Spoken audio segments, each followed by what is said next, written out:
Hace más de 2600 años el profeta Ezequiel advirtió sobre un tiempo futuro en el que una vasta coalición de naciones atacará a Israel. La Biblia nos dice que el líder de esta coalición es un hombre llamado Gog, de la tierra de Magog. También es conocido como el príncipe de Ros, Mesec y Tubal, Ezequiel 38, verso 2. Cuando Israel viva en paz, Gog vendrá con un poderoso ejército y cubrirá la tierra como una nube, Ezequiel 38, versos 14 al 16. Pero sus planes de conquistar y saquear quedarán en nada. ¿Por qué? Porque Dios promete volver a estos invasores enemigos unos contra otros. Ezequiel 38, 21. Dios dice que a los ejércitos invasores se les quitarán sus armas de las manos y morirán en campos abiertos donde se convertirán en alimento para buitres y animales salvajes. Ezequiel 39, verso 3. De hecho, la Biblia dice que la invasión de Gog a Israel desencadenará un terremoto tan fuerte que cada criatura viviente sobre la faz de la tierra temblará en la presencia de Dios. Ezequiel 38, versos 19 y 20. Y Él enviará, Dios, una lluvia torrencial de fuego, granizo y azufre ardiente sobre los ejércitos invasores. Ezequiel 38, 22. La pregunta, ¿cuál será el resultado final? Destrucción total de la alianza de Gog de Magog. Tanto cadáveres ensuciarán el paisaje que tomará 7 meses enterrar a los muertos, incluso con la ayuda de cada ciudadano en Israel.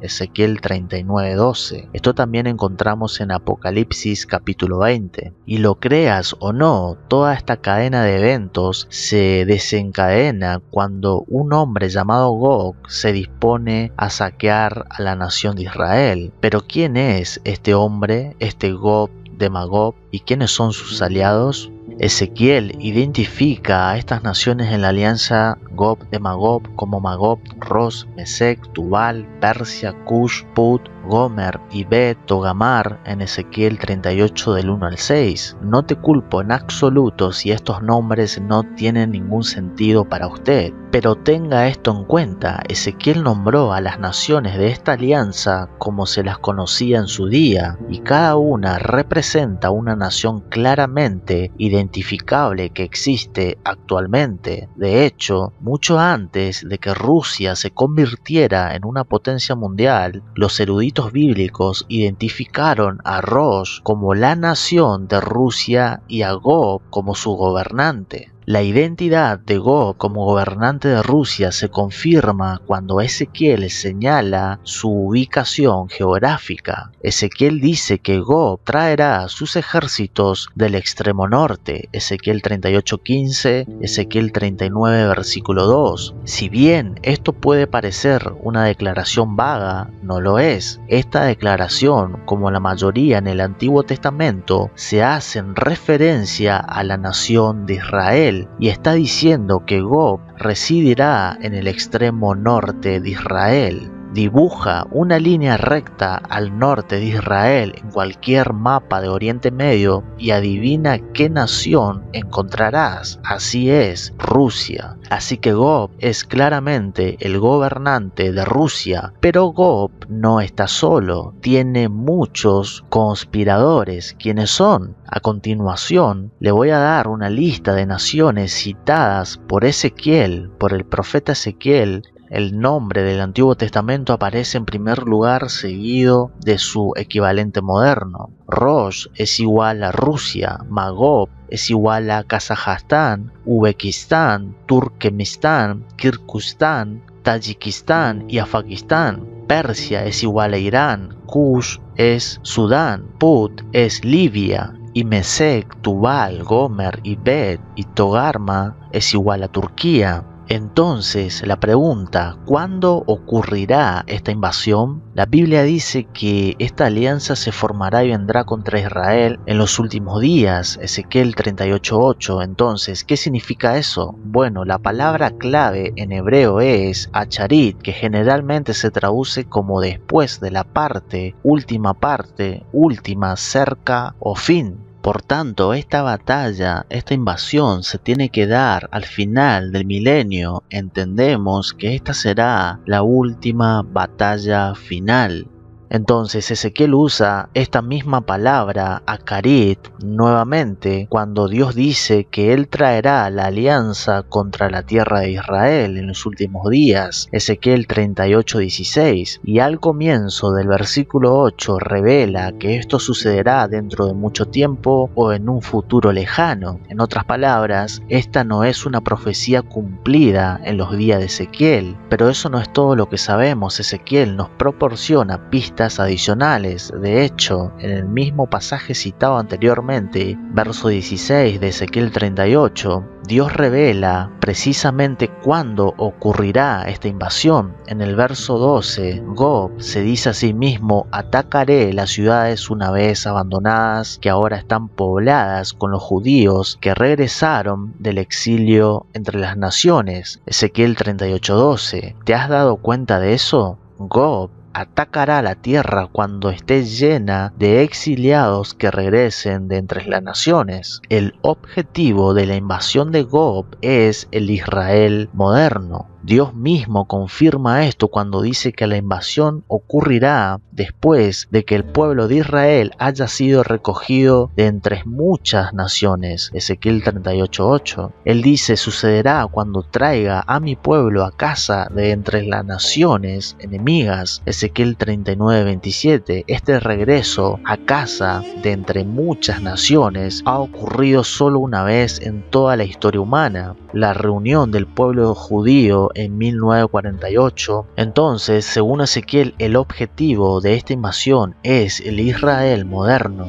Durante más de 2500 años, la alianza de naciones sobre la que Israel escribió no ha existido. De hecho, en la historia del mundo, tal alianza de naciones nunca ha existido. Pero ¿sabes qué? Hoy lo vemos unirse justo enfrente de nosotros. ¿No me crees? Solo revisa tus libros de historia. Hasta el 21 de marzo de 1935, el mundo conocía a la nación de Irán como Persia, la misma Persia a la que se hace referencia en la alianza Gog de Magog. En los 2600 años transcurridos desde que Ezequiel registró sus profecías, las naciones de Rusia y Persia nunca han sido parte de una alianza de ningún tipo. La cooperación económica y militar entre ellos nunca había tenido lugar, al menos no hasta alrededor de 1989. Pero hoy, ¿qué pasa hoy? Irán y Rusia son fuertes aliados. Por ejemplo, en 1995 el Ministerio de Energía Atómica de Rusia firmó un acuerdo con Irán para terminar la planta de energía nuclear. La construcción de la planta se había detenido inmediatamente después de la Revolución Islámica de 1979, pero hoy, gracias a Rusia, el trabajo está una vez más en progreso, incluso podríamos decir terminado. Las dos naciones entonces continúan fortaleciendo sus lazos económicos y militares, y Rusia es una de las pocas potencias mundiales que defiende consistentemente la existencia del programa nuclear de Irán. Las tropas terrestres rusas e iraníes están en la frontera de Israel coordinando sus esfuerzos militares en Siria. Ahora, la pregunta, ¿te sorprende algo de esto? Una vez más, no debería sorprenderte, porque Dios lo reveló hace más de 2600 años.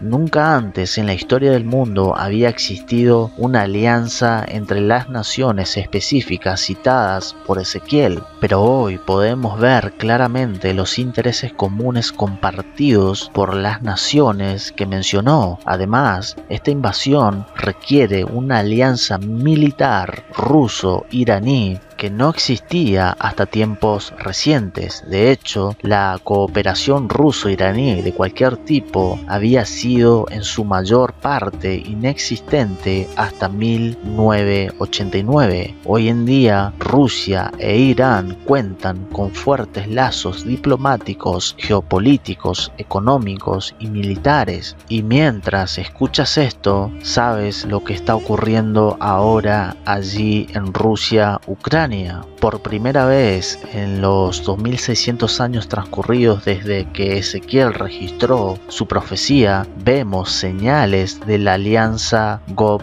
de Magog uniéndose. Ahora, si nosotros entendemos que la guerra de Gog y Magog tiene que suceder al final del milenio y será la última batalla final, antes de Gog y Magog hay otra guerra que es Armagedón. Y aquí tenemos que prestar atención. Lo que realmente estamos viendo hoy es una vista previa de lo que será Armagedón. Armagedón encontramos allí en Apocalipsis capítulo 16 y el verso 16. La guerra de Gog y Magog encontramos en Apocalipsis capítulo 20. Muchos unen estas guerras en uno. Muchos creen, por eso aquí hay muchas interpretaciones en esto. Algunos creen, por ejemplo, que Gog y Magog tiene que suceder antes de la segunda venida de Cristo. Y cuando digo segunda venida de Cristo no me refiero al arrebatamiento de la iglesia. Recuerde que el rapto de la iglesia puede suceder al principio o antes de la tribulación o gran tribulación. El rapto es un evento único que no hay señales previas. Simplemente ocurrirá en un abrir y cerrar de ojos. Entonces muchos tienen la interpretación de que Gog y Magog va a suceder al final de la gran tribulación antes de la venida del Señor Jesús. Pero otros interpretan que Gog y Magog, cronológicamente estudiando las escrituras allí en Apocalipsis capítulo 20, donde encontramos a Gog y Magog, interpretan y aplican el texto que Gog y Magog tiene que suceder al final del milenio y luego tenemos nuevos cielos y nueva tierra. Pero ahora, para recordar un poco el plan de Dios, estamos viviendo en un periodo conocido como la era de la iglesia. La era de la iglesia terminará con el arrebatamiento. Los santos del Nuevo Testamento son sacados del mundo y aquí es donde se entrará de lleno a lo que es los 7 años de tribulación y gran tribulación. Y ese periodo de la gran tribulación se cerrará con una guerra final conocida como Armagedón. Al final del Armagedón, Cristo mismo regresa, incluso regresa con la iglesia. Allí se establece su reino, el reino milenial. Luego Satanás será soltado y allí hará una última guerra final conocida como Gog y Magog. Entonces lo que sí tenemos que tener en cuenta que todo esto que está sucediendo hoy en la actualidad, Rusia, Ucrania, es una vista previa de lo que será Armagedón. Pero más que esa vista previa, lo que sí tenemos que discernir profundamente hoy por hoy es que el gobernante final, sin lugar a dudas, ya está operando detrás de todo lo que es la política, detrás de estos gobernantes que todavía entendemos que no hay un gobernante que sí está gobernando literalmente el mundo, pero sí está trabajando en todos los gobiernos individuales del mundo. Aquí es donde tenemos que prestar mucha atención, porque para que gobierne el gobernante final necesita que haya sí o sí en el mundo un caos profundo, destruir de a poco la economía y establecer, hablé de esto en varios podcasts anteriores, el ensayo del sistema con el cual va a operar el gobernante final comenzó en 2020. Usted sabe de lo que estoy hablando. Y lo que está sucediendo ahora en el mundo con esta guerra actual es que el anticristo necesita sí o sí ahora producir un caos global en el mundo. Entonces, eso quiere decir que pase lo que pase en el mundo, nos estamos acercando, como lo dijo el mismo Señor Jesucristo. El Evangelio será predicado a todas las naciones y allí recién vendrá el fin del mundo. Y estamos acercándonos cada día a ese tiempo. Y eso quiere decir que la era de la iglesia está llegando a su final.